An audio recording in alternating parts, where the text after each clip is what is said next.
Oke guys, kali ini kita akan mengomentari berita yang akan bahas tentang pernyataan dari Presiden KSPI tentang demo buruh yang terjadi secara serentak di berbagai daerah di Indonesia.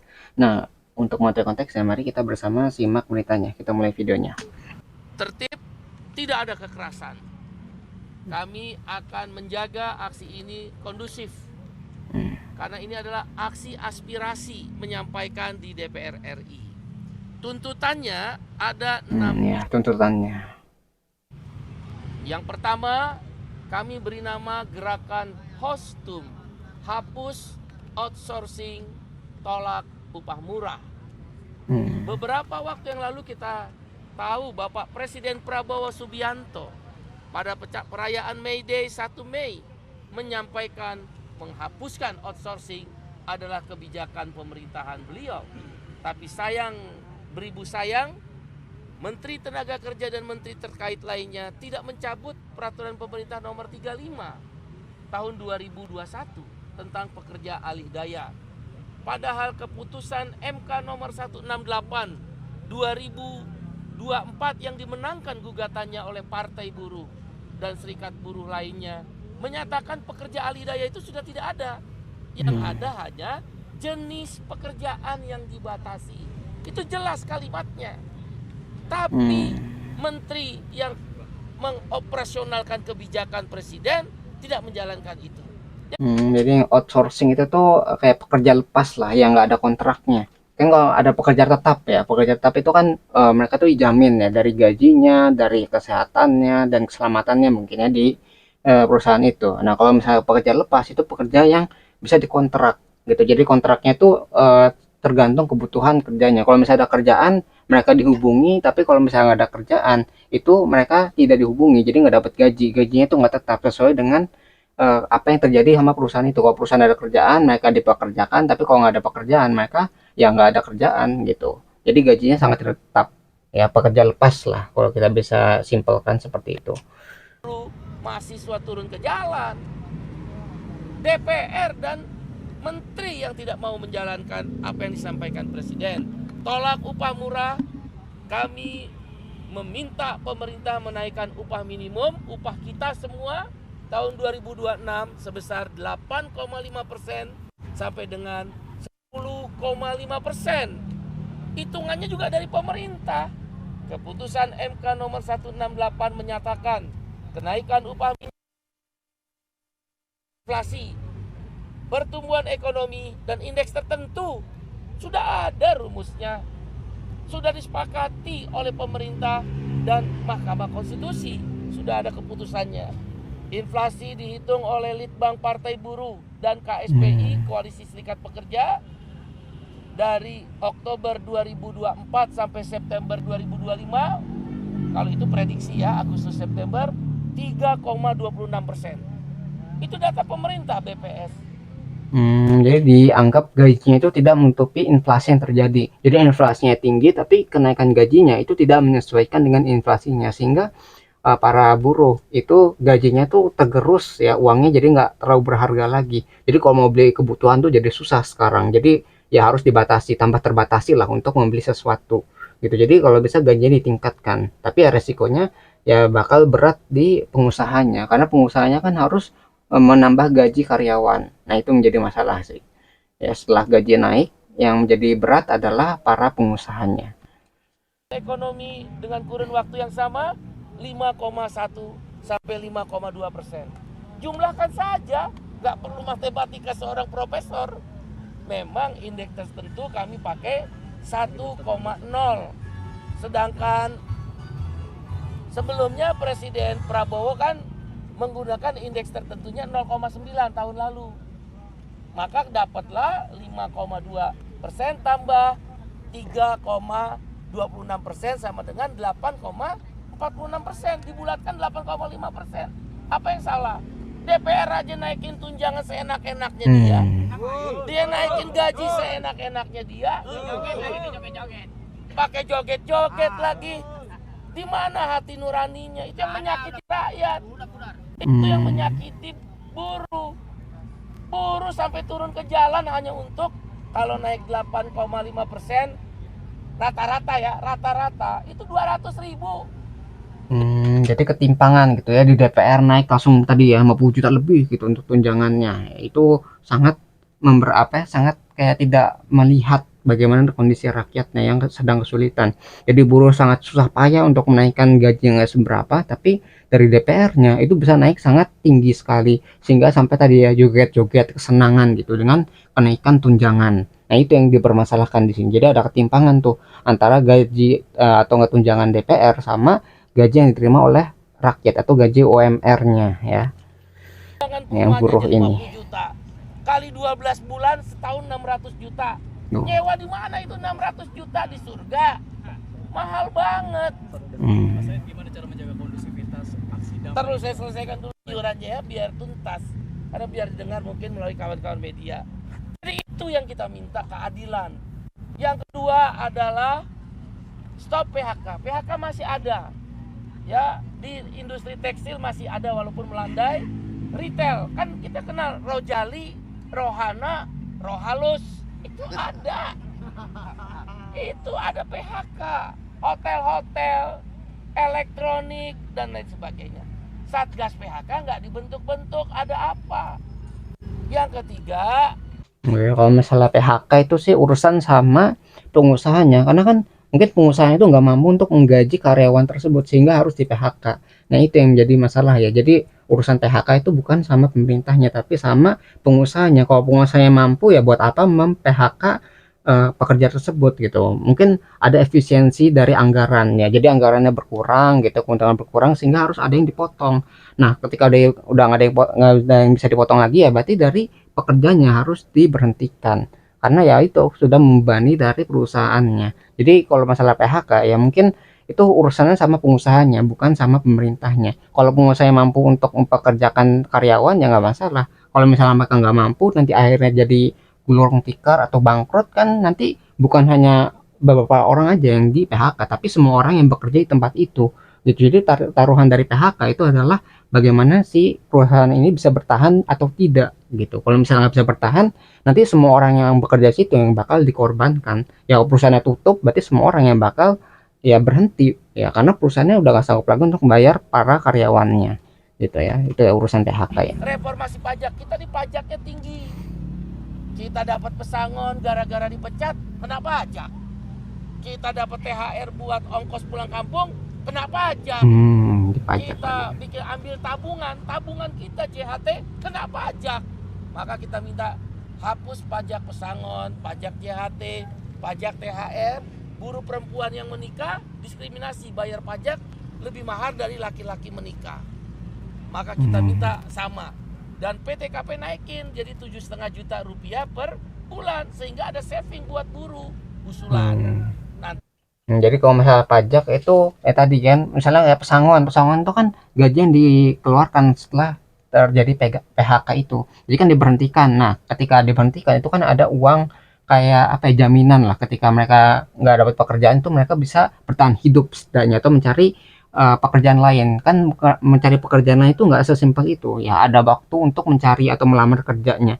Nah, kalau misalnya mereka nggak punya tabungan, mereka nggak punya cadangan uang, itu kan uang pesangon itu bisa digunakan untuk bertahan hidup. Ya kalau misalnya itu dipajak, berkurang dong ya kemungkinan untuk uang itu digunakan untuk kehidupan dia gitu. Jadi itu yang mungkin ingin garis bawah ya, pajaknya mungkin agak membebani dari para buruhnya gitu. Jadi harus ada reformasi pajak. Power naik, purchasing power naik, daya beli naik, konsumsi naik, pertumbuhan ekonomi yang diharapkan Bapak Presiden Prabowo tercapai, nggak ada PHK. Ini kebijakannya di tingkat menteri berpihak pada orang kaya.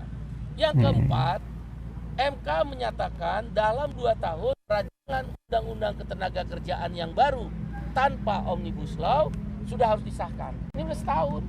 Terus kerja DPR ngapain? Minta naik gaji doang, minta naik tunjangan perumahan, minta fasilitas, joget-joget. 1 tahun dia nggak bahas undang-undang ketenagakerjaan. Ya, jadi kinerjanya dianggap kayak oh ini kenapa kok nggak ada hasilnya gitu. Padahal mungkin kebijakan tersebut tuh sangat memberatkan rakyat. Gitu. Kalau misalnya itu memberatkan rakyat, kenapa nggak segera diselesaikan? Gitu. Jadi dari buruh ini atau dari rakyat itu ingin menyelesaikan peraturan-peraturan yang menyusahkan atau menindas rakyat tersebut. Tapi dari DPR-nya, dari yang buat peraturannya, itu malah tidak membicarakan atau tidak menyelesaikan peraturannya, sehingga ya tadi udah setahun gitu, tapi nggak segera diselesaikan. Itu yang dipertanyakan nih, kinerjanya bagaimana nih? Gitu. Padahal tunjangannya mungkin tinggi, tapi kok nggak ada hasilnya gitu. Yang Ya. keempat, yang kelima, kita ingin kasus Noel ini tidak terulang. Ini Kemenaker gudangnya korupsi. Ya, Izin Kemenaker. agen outsourcing itu potensi korupsi. Izin TKA potensi korupsi. Izin sertifikasi K3 potensi korupsi. Banyak perizinan ini di celahnya. Kemenaker itu ada kaitan berkelindan dengan perusahaan. Itu gudangnya korupsi. Maka harus ada pembuktian terbalik. Harus ada perampasan aset. Kunci masuk RUU kemarin. Noel yang lain atau memperkecil adalah RUU perampasan aset disahkan. Kalau ada korupsi kan biaya sertifikasi K3 naik, biaya outsourcing naik, biaya TKA naik. Itu namanya overhead cost di perusahaan. Maka labor cost, biaya buruh ditekan. Berarti kalau ada korupsi, kita semua buruh itu tidak sejahtera. Nah itu ya. Jadi RUU perampasan aset tuh biar si koruptor jerak. Jadi kalau misalnya korupsi, asetnya bakal dirampas. Tapi ini yang bukannya segera disahkan, tapi malah ditunda-tunda. Gitu yang sebenarnya peraturan perampasan aset ini itu sangat pro rakyat. Karena kan dia membatasi para koruptor untuk melakukan aksinya. Kalau misalnya mereka korupsi, ya asetnya bisa diambil, ya bisa dirampas lah. Kalau misalnya mereka melakukan hal tersebut kan mereka jadi nggak mau korupsi kan, jadi mereka mau berlaku jujur gitu. Nah kalau misalnya hal itu aja nggak bisa diberlakukan, nggak bisa diterapkan, berarti ada sesuatu yang salah sama DPR ini. Apakah jangan-jangan banyak orang yang korupsi sehingga peraturan tersebut jadi ditunda atau tidak ingin disahkan? Itu kan itu jadi pertanyaan, padahal peraturan ini sangat menguntungkan. Jadi kalau bisa lihat kan, rakyat bakal setuju gitu, nggak ada yang nggak setuju tuh sama yang namanya RUU perampasan aset, karena rakyat itu tidak ada yang memiliki korupsi yang sangat besar ya dibandingkan dengan DPR ataupun uh, pemerintah di atas lah. Itu kan korupsinya udah sampai miliaran, hampir ratusan miliar, bahkan ada yang sampai triliunan. Itu kalau misalnya asetnya nggak dirampas, nggak dikembalikan ke negara, itu ruginya sangat besar sekali ya negara. Kalau misalnya negara udah rugi, itu rakyat akan menerima dampaknya. Itu jadi kalau misalnya ada yang korupsi satu nih yang di atas, itu dampaknya bisa ke puluhan ribu sampai ratusan juta orang gitu ya dampaknya. Saking pentingnya suatu posisi dari orang yang korupsi tadi gitu. Kenapa kita kok bicara RUU perampasan aset agar korupsi bisa ditekan? Yang terakhir, memberikan efek kami jerah minta lah. pemilu yang bersih agar menghasilkan pemimpin yang bersih. Kan itu juga pemerintahan yang bersih, cita-cita Presiden Prabowo. Kenapa kalau pemerintahan yang bersih, pemilu bersih, maka pemimpinnya juga bersih. Tidak ada korupsi, pasti ada kecil. Meminimalisir. Kaitkan ada politik. Iya, memang kami berpolitik buruh. Seluruh dunia buruh berpolitik. Ada partai buruh, ada partai sosial demokrat, ada partai sosialis kiri. Karena kita nggak mau lagi dibodoh-bodohin. Mereka pajak diampuni tak amnesti. Mereka pajak bisa dikong-kalingkong. Mereka suap menyuap. Terus buat kita apa? Anda beli barang bayar PPN. Anda dapat THR potong pajak.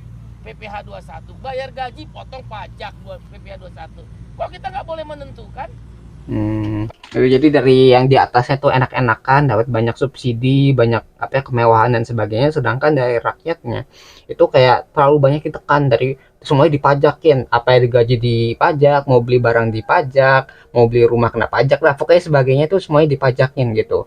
Sedangkan kalau dari penghasilannya itu kan mungkin sangat sedikit dibandingkan dengan orang yang bisa menghasilkan penghasilan yang banyak gitu. Nah ini yang ingin luruskan gitu, ingin supaya si buruh ini tidak terlalu tertekan sama apa dari kebijakan negara yang telah ditentukan gitu. Kenapa nggak ada kelonggaran atau setidaknya kasih napas lah gitu ya ke para buruh ini gitu yang sedang kesulitan saat ini. Besar dari pajaknya orang kaya. Cek silakan. Kita yang menentukan negara ini harusnya. Itu yang kita minta, redesign sistem pemilu supaya pemilu bersih. tentang kondusivitas tadi. Iya, Pak. Kami sudah menyiarkan secara langsung bahwa aksi ini adalah aksi damai. Nanti ada teman-teman Garda Metal secara internal akan menjaga. Nanti kawan-kawan mahasiswa yang datang, kita akan dialog. Mari kita aksi bersama, tapi jangan kekerasan. Jangan ada anarkis. kericuhan. Kita sampaikan, ini bukan aksi yang pertama. Bahkan kami mempersiapkan mogok nasional. Jutaan buruh akan berhenti produksi. Mau apa mereka kalau kekuatan itu sudah dikeluarkan? Ratusan ribu, bahkan mungkin 500.000 bisa datang kok ke sini kalau kita melakukan mogok nasional. Tapi kami ingin kondusivitas tadi. Maka aksi hari ini aksi awalan. Kita akan sampaikan.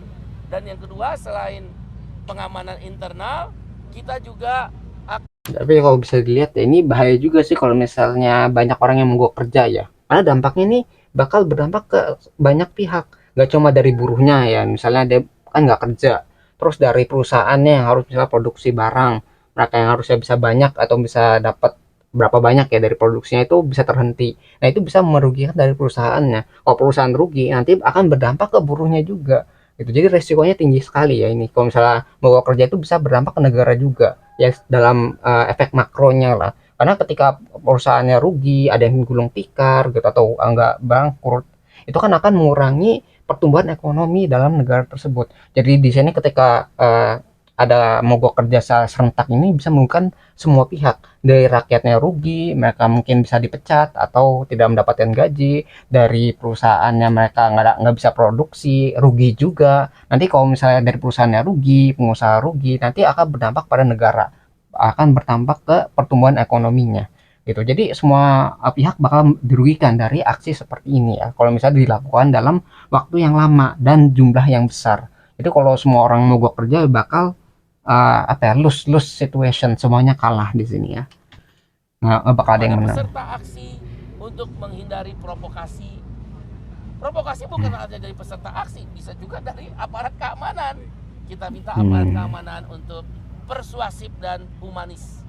Langkah-langkah itu juga sudah saya lakukan. Saya bertemu dengan petinggi Mabes Polri, Polda Metro Jaya, ya, dengan beberapa menteri dan lembaga intelijen terkait, bahwa aksi ini seluruh Indonesia bergerak. Jangan paksa kami menumpukan ekonomi. Karena Ini kami bahayanya di minta situ. Presiden Prabowo sepanjang apa yang dipidatokan, apa yang dinarasikan dijalankan oleh para pembantu-pembantunya, dan jangan korupsi. Ya jadi itu ya, mudah-mudahan dari demo ini tersadarlah pemerintah bahwa rakyat itu sedang kesulitan gitu. Jangan sampai dibiarkan. Kalau terus dibiarkan, ini akan menjadi masalah di kemudian hari gitu. Bayangin kalau misalnya semua orang berhenti kerja, nggak mau ada yang kerja gitu kan, mogok kerja seperti ini, demo di mana-mana, itu akan berdampak juga. Tadi udah disebutkan dari warganya, dari pengusahanya, sama pemerintah itu bakal rugi dari kejadian seperti ini. Dan yang lebih lagi di luar itu misalnya para investor juga pada takut kan. Bayangin negerinya kacau ya, banyak ketidakstabilan secara politik ataupun secara sosialnya. Itu para investor dari luar negeri itu melihat Indonesia, wah buat apa sih investasi di negara yang kacau seperti ini, nggak bakal balik lah investasinya. Maka dari itu investor tuh mungkin pada keluar dari Indonesia. Itu akan menghapus modal yang telah ditanamkan. Kalau modal yang nggak ada untuk membangun negeri juga nggak ada gitu. Itu kan berdampak ke depannya. Jadi ini bakal rugi nggak cuma hari ini, tapi ke depannya juga gitu, dari semua pihak, sama dari investor luar juga gitu yang bakal lari gitu keluar atau mencabut modal mereka di negeri ini gitu ya. Jadi itu yang bisa kita pelajari ya. Jadi banyak tuntutan dari para buruh untuk mensejahterakan kondisi mereka. Nah mungkin itu yang bisa kita pelajari dari berita ini. Nah kalau misalkan tertarik dengan sumber videonya, link sudah saya cantumkan di deskripsi video. Nah mungkin sekian yang bisa saya sampaikan. Semoga video bisa bermanfaat. Kurang lebih mohon maaf. Kita ketemu lagi di pembahasan selanjutnya, insya Allah.